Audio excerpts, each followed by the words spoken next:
Preserving history is so important, and in this week's Wins for Kansas, a local nonprofit trying to save the history of Americans who attended school overseas. Here at the KAKE studios this morning is Monica Tiller, Operations Manager for American Overseas School Historical Society. Monica, good morning. Thank you for being with us.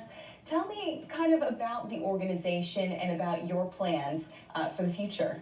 Well, the organization will be actually 30 years old in 2019. It moved to Wichita, Kansas in 1997, founded by Dr. Tom Drysdale, who was in Arizona, saw the need to preserve the memorabilia that was being destroyed when bases closed after the Cold War and therefore their schools. So he started saving all the memorabilia in Arizona, and then we needed a larger location and started looking around the continental U.S. for an actual physical museum and archive, and Wichita won the bid, and that's how we ended up here in Kansas. Wow, and you have big plans for the future too. You are in the process, you want to add a museum. We are going to be building a museum. We're in the planning stages right now. We own the property next door to our archive on West Douglas in the Delano district, and we are currently in the process of developing an exhibit area museum right next door. That's so exciting, an exciting time, and this is so important for so many people. Tell me a bit about how you got involved a few years ago and why that need is so big. I'm a Navy brat. My dad was a lifetime Navy member for almost 30 years.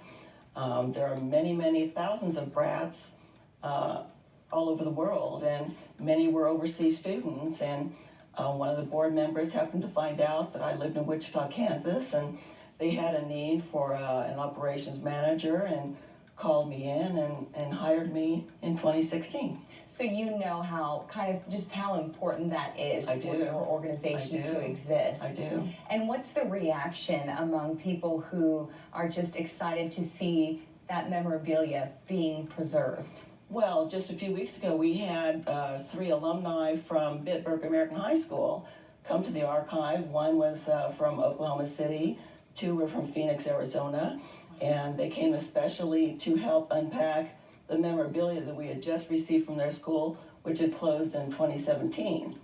And they were just thrilled to be able to go through those boxes. It's like Christmas, and find all the memorabilia that had been saved from their school. What a neat experience, and only more good things to come from your group and that museum. When can we expect that museum to be completed? Like I said, it's going to be about 2 years, so probably about 2020. Okay, excellent. Well, we hope to check back in with you at that point. Monica, thank you so much for all the work that your group does, and we look forward to seeing how you spend that money, and we're just so excited that you are our Wins for Kansas recipient. Thank you again. It's much appreciated. Thank you. And we will be right back.